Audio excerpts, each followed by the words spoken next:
असली शक्ति कहाँ है? श्री कृष्ण कहते हैं, मेरे बच्चे, तुम मुझसे अपने सबसे गहरे सवालों का जवाब मांगते हो।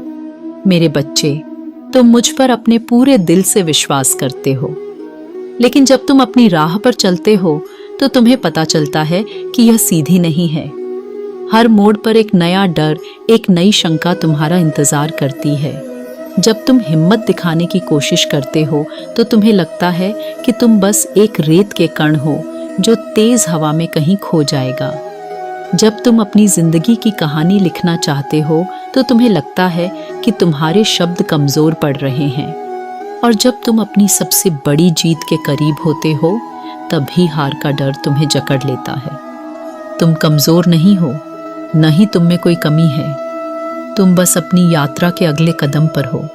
तुम एक योद्धा हो जो यह भूल गया है कि उसकी असली शक्ति कहाँ है।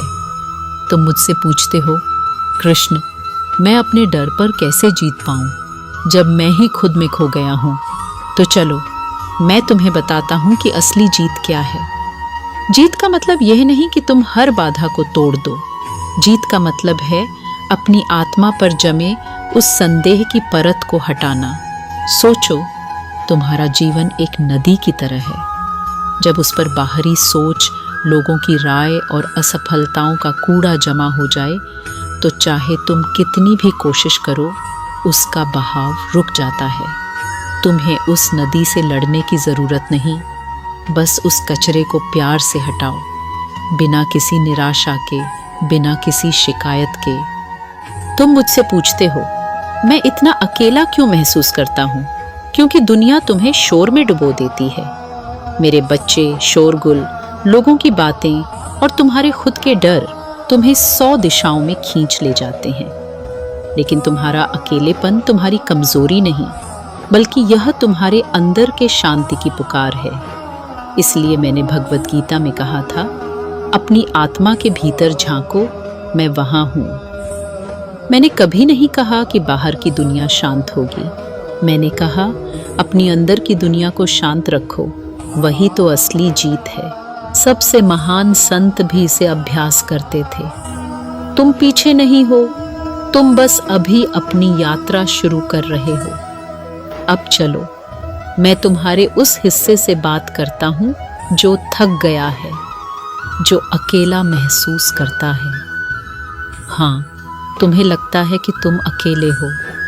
हाँ, तुम्हें लगता है कि तुम अपनी लड़ाई अकेले लड़ रहे हो। लेकिन ध्यान से सुनो, तुम दुनिया से नहीं, खुद से मुकाबला कर रहे हो। अपनी कीमत बाहरी तारीफों से मत तौलो। बस इतना पूछो, क्या आज मैंने अपनी आत्मा के साथ सच्चा रहने की कोशिश की? अगर हाँ, तो वही काफी है। और जब वो भी काफी न हो तो मैं तुम्हारा हाथ थाम लूंगा।